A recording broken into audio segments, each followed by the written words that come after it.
भारत का इतिहास। भारत के इतिहास को 3 भागों में बांटा गया है। पहला है प्राग ऐतिहासिक काल, दूसरा आद्य ऐतिहासिक काल या उत्तर पाषाण काल, और तीसरा ऐतिहासिक काल। पहला कौन सा? प्राग ऐतिहासिक काल। प्राग ऐतिहासिक काल को भी 3 भागों में बांटा गया है। पहला है पूरा पाषाण काल, जो प्रारंभ से 8000 ईसा पूर्व तक है। पहला पूरा पाषाण काल, जो प्रारंभ से 8000 ईसा पूर्व तक। दूसरा मध्य पाषाण काल, मध्य पाषाण काल, जो 8000 ईसा पूर्व से 4000 ईसा पूर्व तक है। और तीसरा नव पाषाण काल, जो 4000 ईसा पूर्व से 2500 ईसा पूर्व तक है। प्रागैतिहासिक काल को 3 भागों में बांटा गया। पहला पूरा पाषाण काल, दूसरा मध्य पाषाण काल और तीसरा नव पाषाण काल।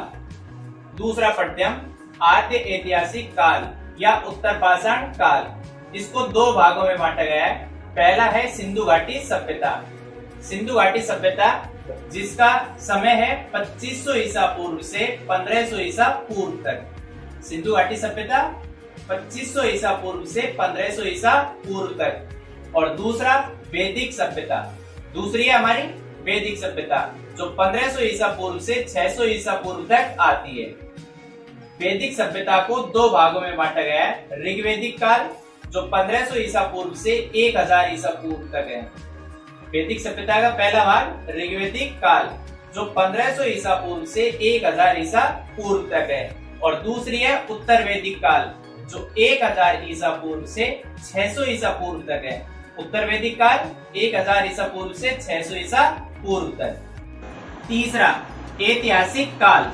ऐतिहासिक काल को 3 भागों में बांटा गया है। पहला प्राचीन भारत का इतिहास, पहला प्राचीन भारत का इतिहास, जो 600 ईसा पूर्व से 712 ईस्वी तक आता है। प्राचीन भारत का इतिहास जो 600 ईसा पूर्व से 712 ईस्वी तक। दूसरा मध्यकालीन भारत का इतिहास, मध्यकालीन भारत का इतिहास जो 712 ईस्वी से 1707 ईस्वी तक आता है। और तीसरा आधुनिक भारत का इतिहास, जो 1707 ईसा पूर्व से वर्तमान तक है। इनमें हम पहला देखते हैं प्राचीन भारत का इतिहास, जो 600 ईसा पूर्व से 712 ईस्वी तक है। इसको हम बांटते हैं। पहला महाजनपद काल, जो हमारी 6ठी शताब्दी ईसा पूर्व से चालू होता है। महाजनपद काल जो है वह 6ठी शताब्दी ईसा पूर्व से चालू होता है। दूसरा है इसमें महाजनपद काल में ही पहला कि मगध साम्राज्य, जो 600 ईसा पूर्व से 300 ईसा पूर्व तक आता है। मगध का जो साम्राज्य है वह 600 ईसा पूर्व से 300 ईसा पूर्व तक है। और दूसरा है हमारा मौर्य साम्राज्य एवं संगम काल, मौर्य साम्राज्य एवं संगम काल, जो 322 ईसा पूर्व से 180 ईसा पूर्व तक है। मौर्य साम्राज्य जो है वह 322 ईसा पूर्व से 180 ईसा पूर्व तक। फिर मौर्योत्तर काल आता है। इसके बाद में क्या आता है? मौर्योत्तर काल, जो 184 ईसा पूर्व से 319 ईस्वी तक आता है। मौर्योत्तर काल 184 ईसा पूर्व से 319 ईस्वी तक।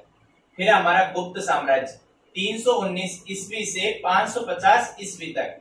और अंत में हर्षवर्धन काल, जो 606 ईस्वी से 647 ईस्वी तक जाता है। और इसके बाद में हम देखते हैं मध्यकालीन भारत का इतिहास, जो 712 ईस्वी से 1707 ईस्वी तक आता है। इसको हम मुख्य रूप से 2 भागों में बांटते हैं, पूर्व मध्यकालीन और उत्तर मध्यकालीन।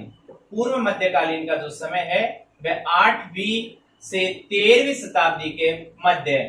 पूर्व मध्यकालीन का समय 8वीं से 13वीं शताब्दी। और उत्तर मध्यकालीन का समय 13वीं से 18वीं शताब्दी तक। जो 13वीं शताब्दी है उससे 18वीं शताब्दी तक का जो समय है वह उत्तर मध्यकालीन भारत का है।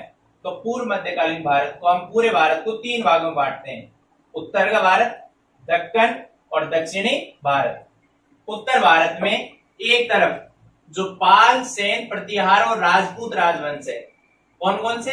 पाल, सेन, प्रतिहार और राजपूत राजवंश। वहीं दूसरी ओर चौहान और दिल्ली सल्तनत है उत्तर भारत में।